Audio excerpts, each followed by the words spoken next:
So people often ask me, do you believe in God? Which I don't like that question. Right off the bat, he doesn't like the fucking question. Because I don't know what the person means by believe or God. I act as if God exists. Okay. What do you mean by divine? And also, what do you mean by Christ? So that's what happens when you make an error. When you make an error, some part of you has to go. That's a sacrifice. You have to let it go. Sometimes it's a big part of you. Sometimes it can be such a big part of you that you actually die. You literally fucking die. You understand me? You literally drop dead, and then your ghost is raised back up, and then you inhabit another fucking body. You're all fucking possessed right now by somebody else's goddamn spirit, which we're probably going to get to here in a second.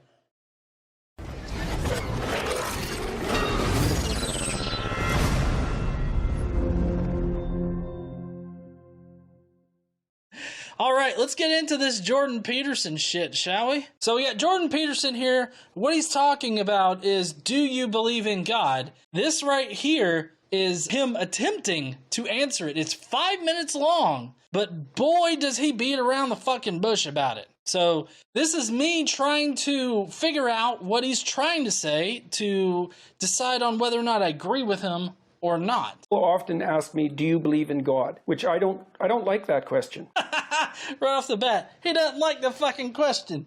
I don't like that question because then I gotta answer that shit, and it seems like I might fuck shit up. You can tell it in his face right there. He's like, God, I'm gonna fuck this up. First of all, it's an attempt to box me in a sense. It is literally not an attempt to box you in. That particular question is open to any interpretation of God or supernatural deity. It is literally not to box you in. I don't know why you gotta frame it like it's to box you in, as if there's some kind of agenda in the question. This is a common question. Do you believe in God? And the reason that it's an attempt to box me in is because the question is asked so that I can be firmly placed on one side of a binary argument. Oh, I know how he loves binary shit.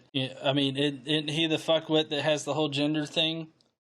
He doesn't like the fact that it is a pure dichotomy, either yes, you do believe in God, or no, you don't. He wants to complicate it to the point where there's a mysterious third option where he can live comfortably and satisfy whatever fucking crowd that's going to satisfy. My guess is that he wants to satisfy the yes crowd, but at the same time, he doesn't want a hard commit to it. So, I don't know. Let's see where he goes with it. The reason I don't like to answer it is because A, I don't like to be boxed in, and B, because I don't know what the person means by believe or God.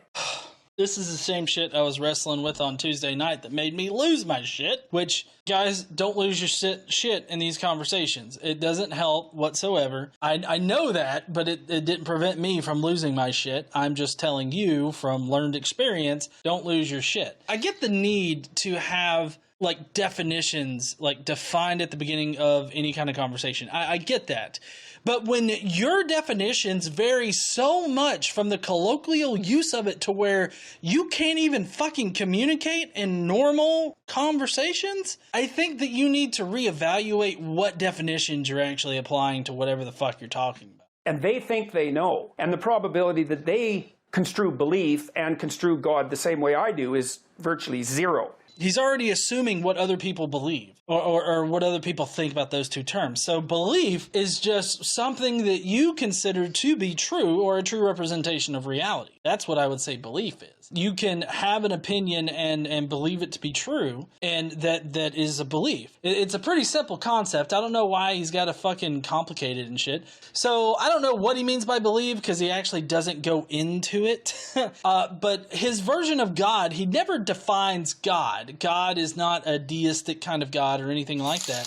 He doesn't bother actually going into the definition of God, but later on he does assume like the Trinity and the quote-unquote Logos and Jesus. I mean, it's obvious that he's working with a Christian version of God. So it's a question that doesn't work for me on multiple levels of analysis, but it doesn't work for me, so, you know, I'm gonna beat around the fucking bush about it, and I'm just not even gonna fucking answer. So y'all can diddle your thumbs or jack off, I don't care. Fuck, I'll jack you off, But strangely enough, just as we were talking, the answer to that question popped into my head.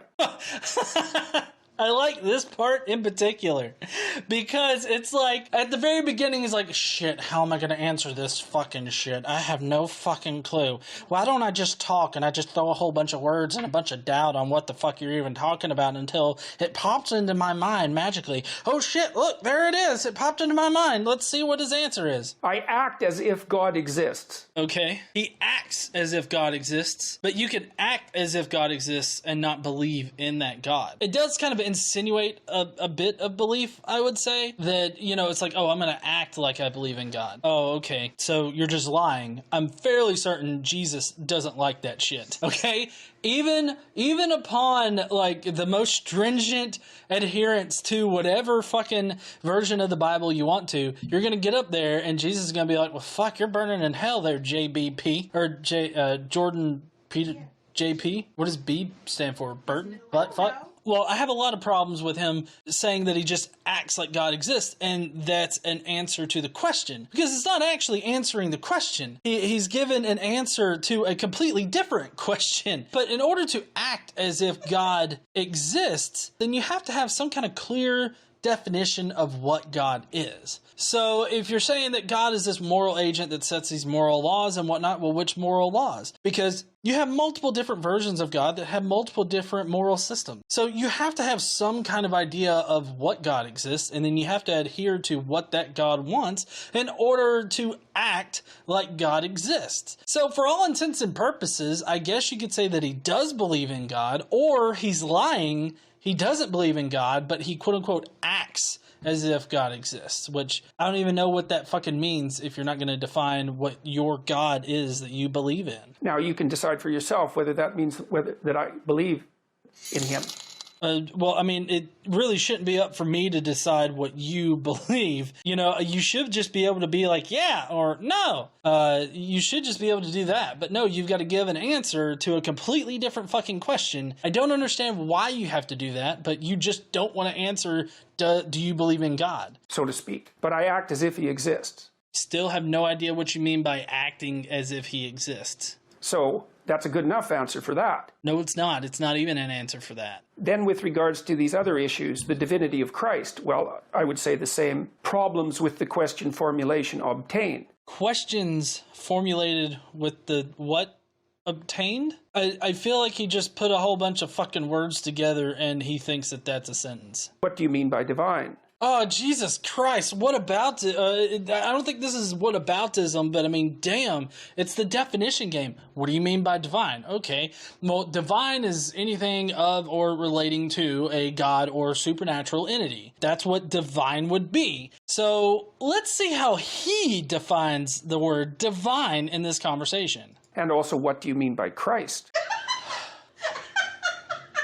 I don't know how you can seriously ask, what do you mean by Christ? I mean, he's got a half of a book that's dedicated to his ass that describes him pretty well. So I don't know why he's playing this definitions game as if, like, he's trying to defend himself against face fucking Monica Lewinsky. At some point, he's going to be like, it depends on what you mean by is. These are very, very difficult questions. Now, I believe that, for all intents and purposes, I believe that the Logos is divine. Okay, so what's divine? Also, what's the Logos? You don't define that, but you want to define basic fucking words that we should all colloquially know. Honestly, I don't find value in people with such specific definitions that they can't just have a normal fucking conversation. That's really irritating to me. Insofar as if by divine you mean of ultimate value, of ultimate transcendent value, yes. How does that mean divine? Like, how does ultimate transcendent value mean divine? I have a prediction.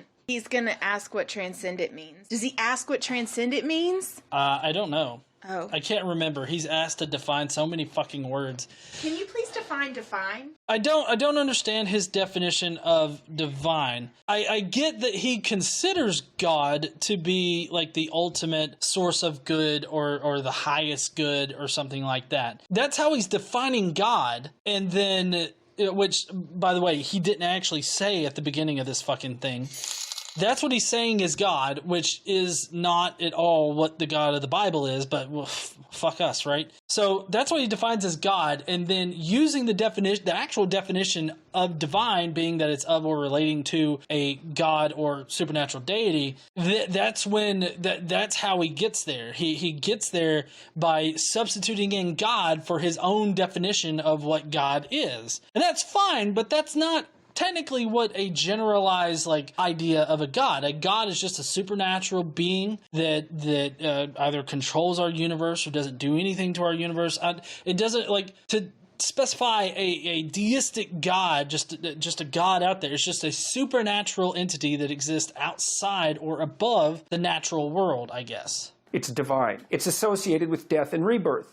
Wait, divine is associated with death and rebirth. I guess it's associated with death and rebirth because of Jesus Christ. Clearly, because the Logos dismantles you and rebuilds you. The Logos dismantles and rebuilds you. So that's what happens when you make an error. When you make an error, some part of you has to go. That's a sacrifice. You have to let it go. Sometimes it's a big part of you. Okay, so basically he's saying that when you make a mistake, you metaphysically die and you're reborn a new person. That would make sense if you made one mistake and then you never made that mistake ever again. That would make sense if that were the case. But KC can attest, I fuck up all the time, and I fuck up repeatedly on the exact same particular matter. So no, you don't make an error, then die metaphysically and be reborn into a new fucking person. That's not how shit works at all either. Sometimes it can be such a big part of you that you actually die. You literally fucking die. You understand me? You literally drop dead, and then your ghost is raised back up, and then you inhabit another fucking body. You're all fucking possessed right now by somebody else's goddamn spirit, which we're probably going to get to here in a second. Right, instead of dying and being reborn. Is there something more than merely metaphorical about the idea of dying and being reborn? Yes, there is, because those are associated with physiological transformations. What physiological transformations? I don't understand this whole, it's because of physiological transformations. You made an error of eating a cheesecake and then all of a sudden, oh, I don't like cheesecakes no more, and you lose 500 pounds? Is that what you're talking about? What the fuck are you talking about when you string all of these words together in a nice little word salad? Can I get some ranch with this fucking salad?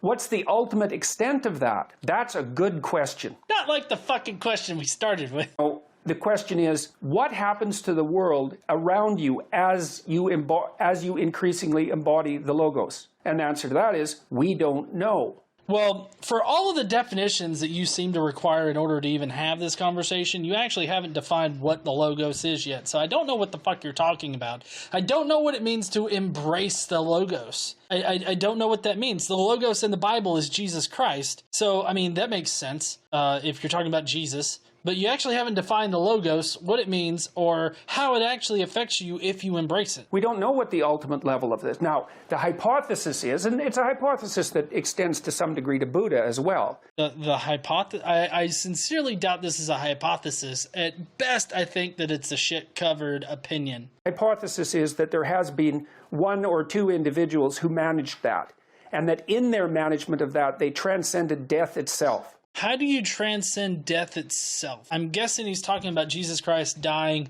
and then rising again and living on. But that has never been actually proven to be true. So your hypothesis doesn't stand up to what we know about biology or history. So I don't understand why you're saying that this is still up for debate. We have never experienced anybody rising from the dead, especially in cases of what we see for Jesus. I'm not sure about Buddha. I haven't researched Buddha, how he died or anything like that, but as far as Jesus goes, being nailed up on a cross, exposed to the elements, and then stabbed in the ribs, you're not fucking surviving that shit, if it even happened. Well, then you might ask yourself, well, what do you mean by transcended death? God damn it!